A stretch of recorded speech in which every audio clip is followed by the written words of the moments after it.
Assalamualaikum warahmatullahi wabarakatuh. Perkenalkan aku Habil Adil dengan NIM 07041282328060. Pada video ini, aku akan membahas mengenai topik dengan judul Mengapa Kejatuhan Kekhalifahan Utsmaniyah Sangat Mengubah Peta Politik di Timur Tengah. Topik ini aku pilih karena kejatuhan Kekhalifahan Utsmaniyah bukan hanya menandai berakhirnya sebuah imperium yang besar, tetapi juga menjadi titik awal terbentuknya struktur politik, batas negara, serta berbagai konflik yang masih berlangsung di kawasan Timur Tengah hingga saat ini. Dengan video ini, aku berharap dapat menjelaskannya secara singkat, jelas, dan komprehensif tentang bagaimana suatu peristiwa sejarah mampu memberikan dampak geopolitik yang sangat besar dan berjangka panjang. Kekhalifahan Utsmaniyah merupakan salah satu imperium terkuat dalam sejarah dunia. Selama lebih dari 6 abad, kekhalifahan ini menguasai wilayah yang sangat luas, mulai dari Anatolia, Balkan, Levant, Irak, Mesir, hingga wilayah Hijaz yang mencakup Mekah dan Madinah. Sebagai kekhalifahan Islam, Utsmaniyah tidak hanya berperan sebagai negara, tetapi juga sebagai simbol kesatuan politik dan keagamaan dalam dunia Muslim. Keberadaan kekhalifahan ini menciptakan stabilitas relatif di kawasan Timur Tengah, karena seluruh wilayah berada di bawah satu otoritas pusat di Istanbul. Namun, memasuki abad ke-19, kekuatan Utsmaniyah mulai melemah akibat adanya tekanan internal dan eksternal yang semakin besar. Lalu kita akan membahas mengenai faktor-faktor kejatuhan dari kekhalifahan Utsmaniyah. Terdapat beberapa faktor utama yang menyebabkan kejatuhan dari kekhalifahan Utsmaniyah. Faktor pertama ialah kegagalan modernisasi. Meskipun telah melakukan reformasi seperti Tanzimat, Utsmaniyah tetap tertinggal dari negara-negara Eropa dalam bidang militer, ekonomi, dan teknologi. Lalu faktor kedua ialah bangkitnya nasionalisme. Di wilayah Arab dan Balkan, muncul gerakan nasionalisme yang menuntut kemerdekaan dari kekuasaan Utsmaniyah. Di sisi lain, nasionalisme Turki juga berkembang dan mulai menolak konsep kekaisaran multi-etnis. Lalu, faktor ketiga ialah Perang Dunia Pertama yang menjadi pukulan terakhir. Utsmaniyah bergabung dengan blok sentral dan mengalami kekalahan yang telak. Kekalahan ini membuat wilayah-wilayah Utsmaniyah jatuh ke tangan kekuatan Barat. Ini merupakan salah satu dampak yang paling penting dari kejatuhan Utsmaniyah, adalah pembagian wilayah Timur Tengah oleh Inggris dan Prancis.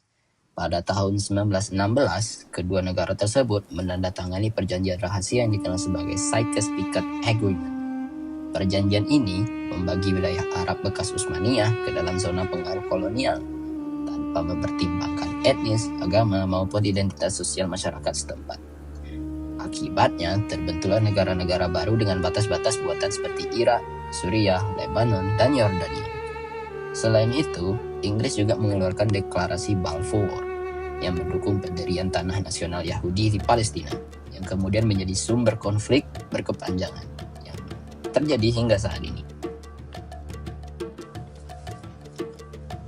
Tahun 1924, Mustafa Kemal Atatürk secara resmi membubarkan institusi kekhalifahan. Peristiwa ini mengakhiri peran Utsmaniyah sebagai pusat otoritas politik Islam. Setelah itu, identitas politik di Timur Tengah berubah secara drastis. Konsep kesatuan umat digantikan oleh konsep-konsep negara bangsa. Muncul ideologi baru seperti nasionalisme Arab, nasionalisme Turki, dan kemudian berbagai bentuk Islamisme modern. Perubahan ini telah menciptakan dinamika politik yang baru dengan penuh persaingan dan konflik identitas. Ketiadaan kekuatan regional besar seperti Utsmaniyah menciptakan kekosongan kekuasaan di Timur Tengah.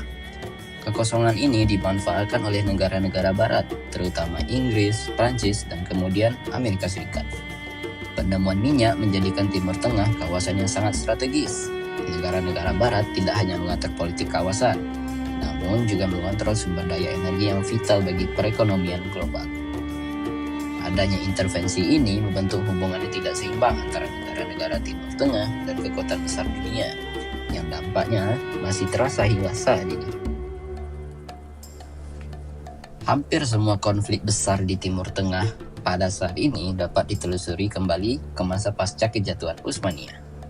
konflik Palestina-Israel, ketegangan Sunni Syiah di Irak, konflik Suriah, serta persoalan Kurdi merupakan contoh nyatanya. Batas negara yang tidak mencerminkan identitas lokal menciptakan negara-negara dengan legitimasi lemah dan konflik internal yang berkepanjangan. Selain itu, persaingan antara kekuatan regional seperti Iran, Arab Saudi, dan Turki juga berakar pada perubahan geopolitik pasca Utsmaniyah. Sebagai penutup dan kesimpulan, kejatuhan Kekhalifahan Utsmaniyah merupakan salah satu peristiwa paling penting dalam sejarah politik Timur Tengah. Kejatuhan dari Utsmaniyah ini mengubah struktur kekuasaan, menciptakan negara-negara baru, memicu konflik, serta membuka jalan bagi intervensi asing. Dengan memahami kejatuhan Utsmaniyah, kita dapat melihat bahwasanya konflik Timur Tengah saat ini bukanlah sesuatu yang muncul secara tiba-tiba, melainkan hasil dari proses sejarah yang panjang dan kompleks. Demikian video ini, dan saya sampaikan terima kasih. Dan wassalamualaikum warahmatullahi wabarakatuh.